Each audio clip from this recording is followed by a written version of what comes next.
Bienvenidos a un nuevo episodio de Educere Podcast, tu podcast educativo. Esta vez vamos a hablar de un tema que creo que es bastante relevante últimamente. Bueno, no últimamente, en realidad es transversal desde que la educación sí ya se ha formalizado en general y son las dificultades que los maestros enfrentan en diferentes aspectos, ¿no?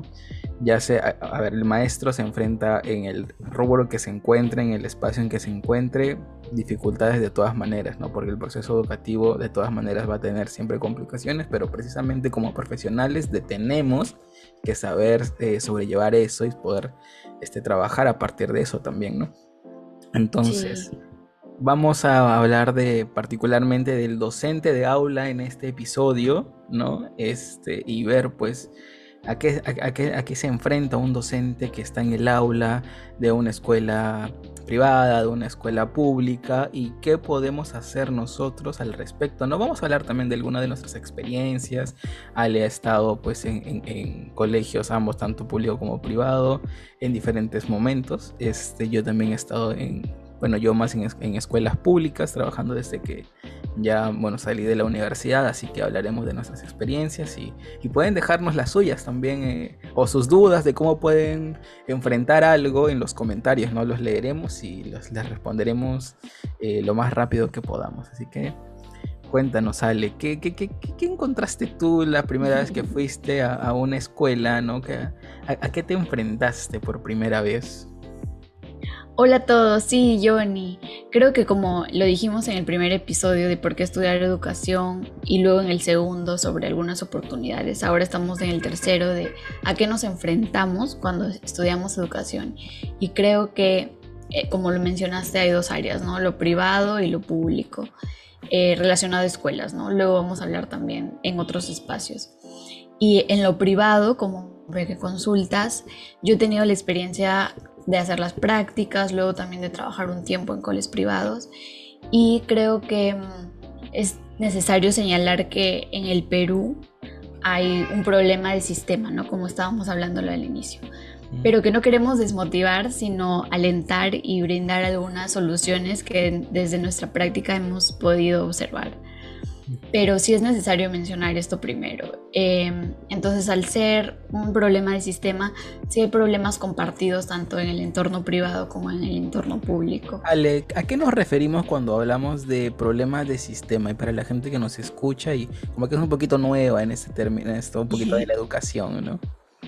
Desde nuestra experiencia, que es corta, pero no tan corta como egresados, eh, los problemas que atraviesa la educación peruana, muchos de estos son un problema no solo desde la gestación de las políticas, sino también desde la práctica que se viene dando hace muchos años, ¿no? Entonces, un problema de sistema es aquel que atraviesa estas esferas privadas y públicas y que se ha mantenido desde hace tiempo porque no hay una solución desde arriba, podemos decirlo, ¿no? Desde el ministerio, desde el Congreso. Entonces, muchos de estos siguen año tras año, digamos, ¿no? En lugar de mejorar.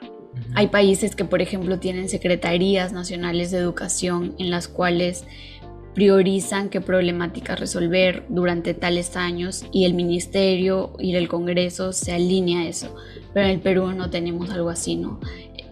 Tenemos un consejo que da sugerencias, pero es más un ente no tan cercano al Ministerio de Educación como para proponer y hacer, digamos, ¿no? Tenemos la SUNEDU, que bueno, también da sugerencias, pero no es como una Secretaría Nacional que brinde pautas, digamos, ¿no? Entonces eso, para aclarar el término. Y como me preguntabas, en el entorno privado, Ujú. desde la experiencia que yo he tenido, Ujú. obviamente es importante decir que hay un efecto cascada en la educación peruana, ¿no?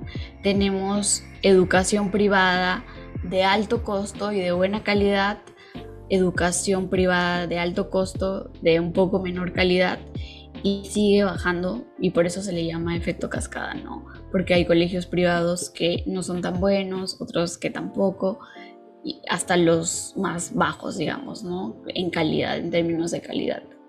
Y también hay una creencia en el Perú de que la educación privada es mejor que la pública, Ujú. pese a que algunas estadísticas indican que los docentes están algunos mejor preparados en colegios públicos. Pero como hay esa creencia, entonces se nota, ¿no?, en los padres de familia el anhelo en que estén en colegios privados, no importa el rango en este efecto cascada, digamos. Entonces, ya entrándonos al entorno privado, hay muchos colegios en los cuales, por ejemplo, yo he tenido oportunidad de visitar por la universidad, en los cuales también he tenido la oportunidad de hacer prácticas o de trabajar. Y creo que, si bien es cierto, es un espacio de privilegio porque hay que pagar para acceder, hay varios puntos que se pueden tocar, ¿no? Lo primero que nosotros decíamos es que es un espacio de socialización, sobre todo.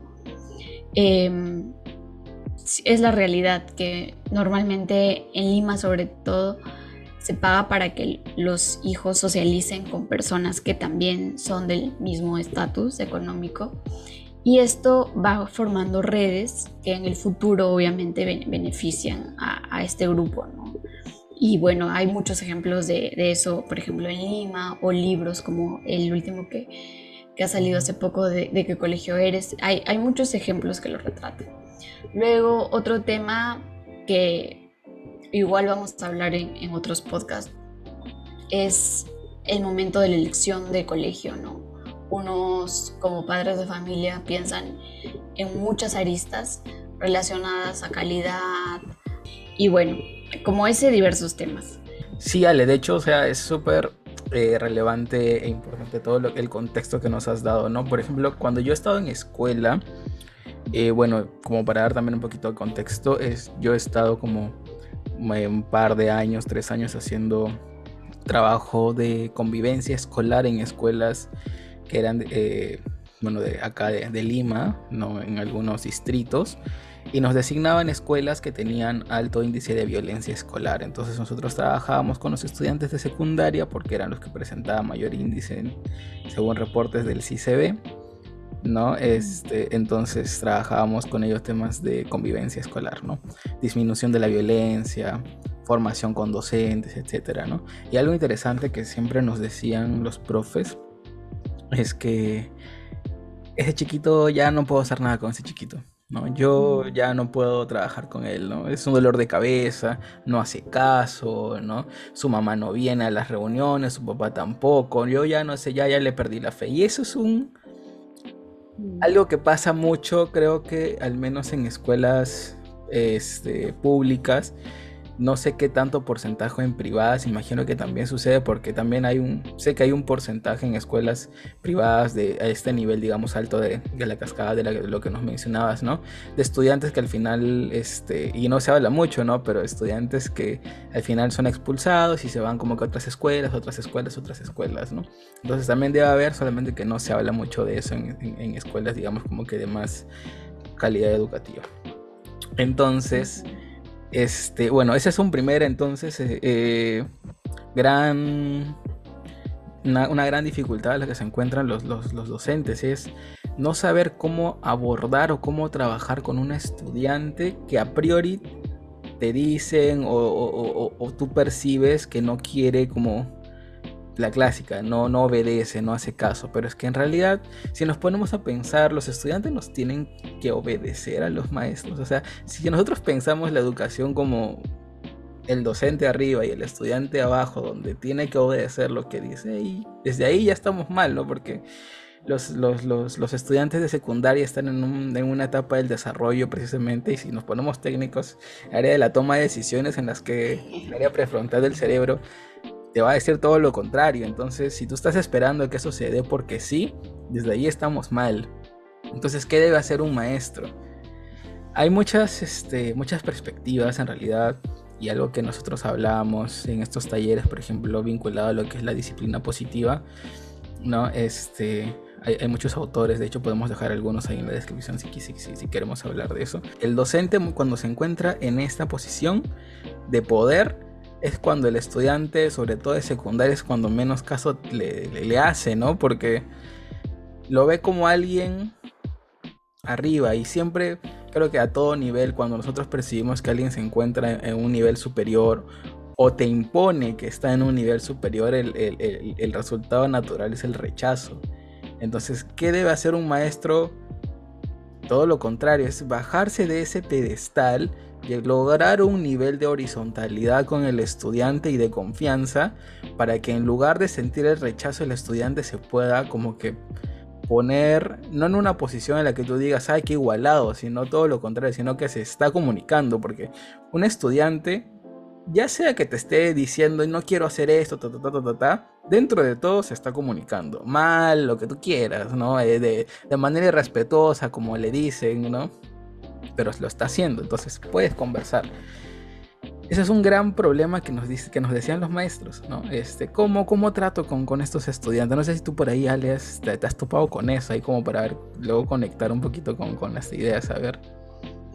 Sí, Johnny, justo cuando hablas también se me vienen las ideas así medio para estructurar. Tú dale, entra, Y ¿no? ahorita, sí, y ahora que hablaste de esto, no sé por qué, pero recordé el caso de bullying que se me pasó también en el entorno privado. Es una problemática fuerte y también en el público.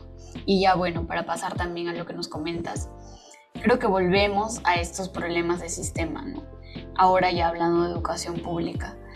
¿Cuál es el concepto o el paradigma educativo con el cual nuestros docentes enseñan hoy en día? Porque de esto parte todo. Entonces, claro, quienes hemos estudiado educación en los últimos años ya estamos con una corriente más constructivista o socioconstructivista, ¿no?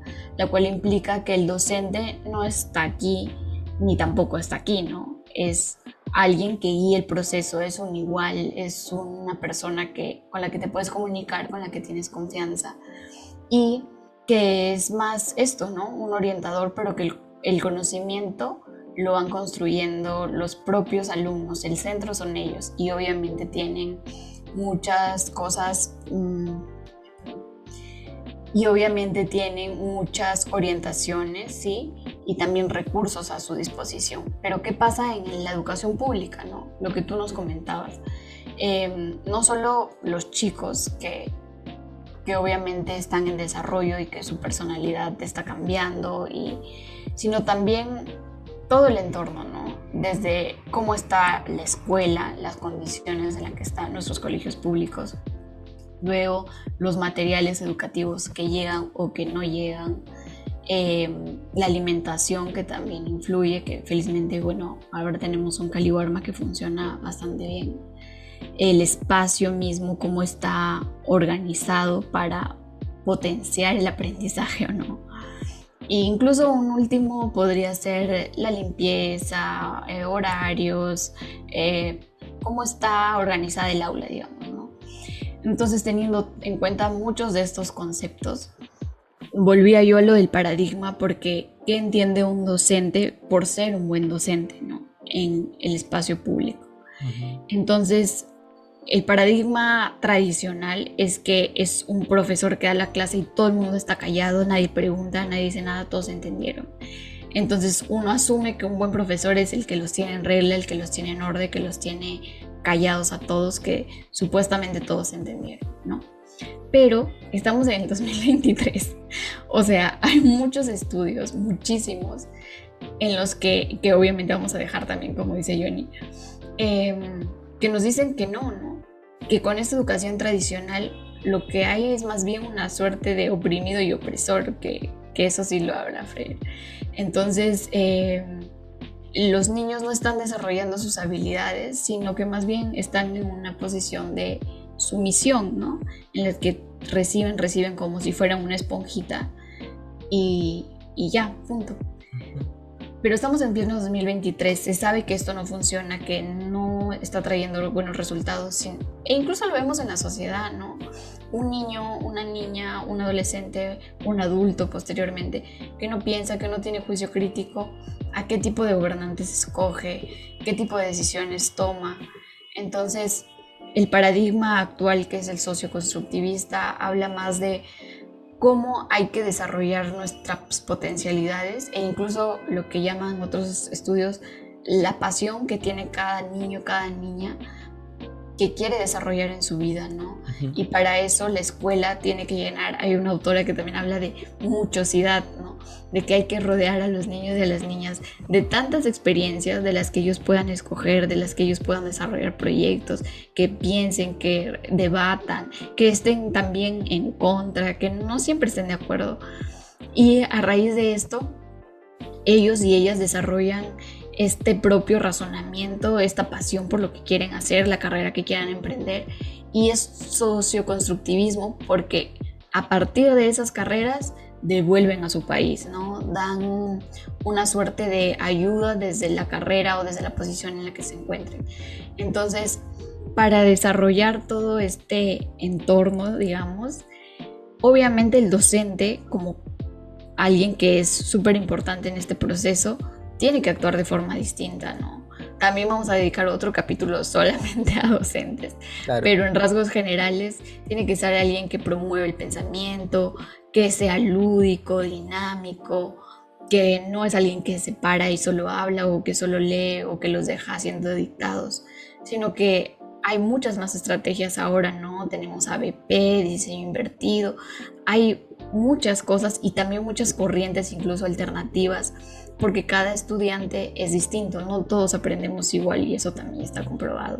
El paradigma anterior era que el estudiante, el que mejor daba el examen escrito es el que mejor sabía, cuando ahora se sabe que hay muchos tipos de inteligencia musical, deportes, entonces no necesariamente ese o ese es el más inteligente, sino que hay que desarrollar las habilidades de todos. Claro, sobre todo ahí ahora se desarrolla mucho lo que es la resolución de problemas, ¿no? Que es un proceso cognitivo superior, que ahora se habla mucho, ¿no? De procesos complejos, ¿no? Evaluaciones auténticas, pero ya hablaremos de eso también en otra oportunidad. Pero yo creo que algo que nos pueden preguntar, y ya los veo, ya los estoy escuchando, ya los estoy leyendo, sí, tengo una visión a futuro, diciendo ya, maestra Ale, ok, muy bien, todo muy lindo lo que usted dice, ¿no? Pero si yo a mis estudiantes les doy un poquito de confianza, se me van hasta el codo, maestras, ¿no? O sea, así, casi con esa vocecita. Este, perdón, necesito agüita. Es- Salió la voz de maestra. Este, es que en realidad, y también lo he escuchado, ¿no? Es como, yo no puedo darles esa confianza a mis estudiantes, porque si no pierdo el control de la clase, ¿no? Pierdo su respeto. Y es que entonces ahí nosotros más bien tenemos que ponernos a pensar, entonces, ¿sobre qué está construido ese respeto que tengo con mis estudiantes? ¿A base del miedo? ¿No? Y ponernos a pensar, si está construido a base del miedo ese respeto, ¿no? Ahí entramos ahí en cuestiones también un poquito más profundas, ¿no? Porque es como realmente entonces estoy teniendo el respeto de mis estudiantes, ¿no? Porque respeto al final es algo que es mutuo incluso, ¿no? Si tú consideras que estás teniendo, que ellos tienen que tenerte respeto, es porque tú tienes que tenerles el respeto a ellos también. O sea, yo he trabajado con los estudiantes, con lo que la directora, el director, los maestros, las maestras me decían que ese muchachito es lo peor. Yo con eso he trabajado y han sido de hecho de mis mejores estudiantes del taller. O sea, he llegado a ese nivel porque es como llegan por mi experiencia y esto desde mi lado de psicólogo, ¿ya? Pero es como yo entiendo que si un estudiante tiene problemas de comportamiento como lo dicen en la escuela, yo entiendo que en realidad es son muchas cuestiones que pueden ser desde la casa, la familia, las presiones. Puede ser un tema también de cómo ha sido criado, de un tema del docente que también no está compartiendo. O sea, hay muchas cosas y a partir de ahí, y también hablaremos de la tutoría en algún momento. La tutoría también es un aspecto importante de la educación que no es muy valorada porque algo también pasa, es como que, ok, necesitamos hacer algo, ok, tomemos la hora de tutoría, cuando es un espacio súper importante que no se valora, pero ya lo haremos en algún momento. Bueno. O sea, ¿qué pasaba en esos momentos? O sea, yo con esos estudiantes en realidad, primero, no me ponía en una posición arriba, me ponía en una posición igual a ellos, ¿no? La ventaja que también yo tenía, y soy sincero, también hay que decir que no es que, a ver, es una receta sencilla de hacer, pero la ventaja que yo tenía es que yo tenía en esas épocas 22 años, 23 años, ¿no? Ahorita tengo 27, ya por cumplir 28. Pero entonces me encuentro en un punto de mi vida en que estoy más cercano a ellos que sus docentes. Entonces sí me tienen más confianza, o sí me pueden tener más confianza para contarme algunas cosas, para que se abran, ¿no? Eso es verdad. Entonces, ¿cómo lo puede hacer un maestro sabiendo que llevan muchos más años de diferencia y siendo ellos la estructura o el ente de poder que los puede jalar o no de un